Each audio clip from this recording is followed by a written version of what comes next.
இவங்க உடல்நலக்குறைவுங்கிறது வந்து பார்த்தா தொண்டையில் பிரச்சனை வரலாம். அதனால் வந்து மிளகு சாப்பிட்றது ரொம்ப நல்லது. சப்பி அப்படியே நல்லா சாப்பிட்டுட்டு வரலாம். அதே மாதிரி அதிகப்படியான கூல்ட்ரிங்க்ஸ் சாப்பிடக்கூடாது. இனிப்பு பொருள் சாப்பிடக்கூடாது. இதை இவங்க அதிகமாக விரும்புவாங்க. மேக்ஸிமம் வந்து பார்த்தீங்கன்னா, கும்பராசி பொறுத்த வரைக்கும் 100 பேர் இருந்தால் அதில் 90 பேர் இனிப்பையும் கூல்ட்ரிங்க்ஸும் விரும்புவாங்க. எதை பார்த்தாலும் அதை வாங்கி சாப்பிடலாம், அது சூப்பராக இருக்கும் அப்படிம்பாங்க. அதை இவங்க தவிர்க்கணும். அதுதான் இவங்க செய்ய வேண்டிய வேலை. இல்லை தவிர்க்கலைன்னா அந்த தொண்டை வலி வரும், இல்லது வந்து குரல் கெடும். பெண்கள், கும்பராசி பெண்களுக்கு எப்படி இருக்கும்?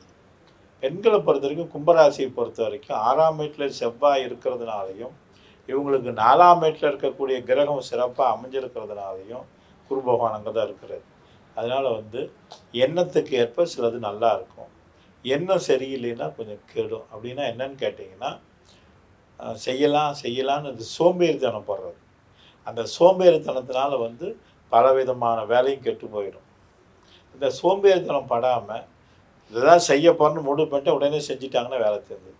அதை ஒரு நேரத்தில் செய்வாங்க, பல நேரத்தில் தோற்றுருவாங்க, கோட்டை விட்டுருவாங்க. அந்த மாதிரி கோட்டை விடாமல் அதை மன உறுதியோடு செஞ்சாங்கன்னா கண்டிப்பாக வெற்றி அடையலாம்.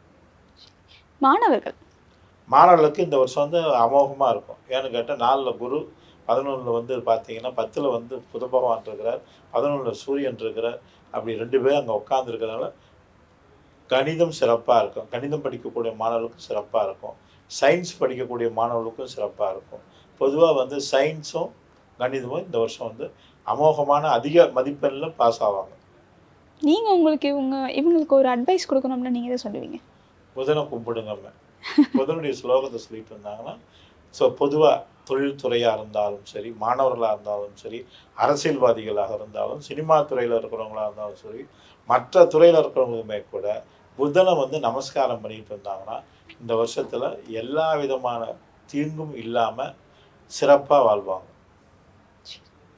ஸோ இவங்க இதை மாற்றிக்கணும் அப்படின்னா என்ன சொல்லுவீங்க? இவங்க மாற்றிக்கிறது என்னன்னு கேட்டிங்கன்னா, அப்படி பார்த்துட்டு திரும்பிட்டு போகிறத மாற்றிக்கணும். எதிரியாக இருந்தாலும் பேசணுமே தவிர திரும்பிட்டு போகக்கூடாது. ஏன்னா பல நேரத்தில் திரும்பிட்டு போயிடுவாங்க.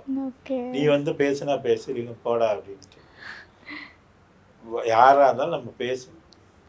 தொழில் நீதியாக பேசுறது இல்லை, பொதுவாக மனிதனை பார்க்கும்போது சகஜத்தோடு பார்க்கணும், சகஜமாக பழகணும், பேசணும்.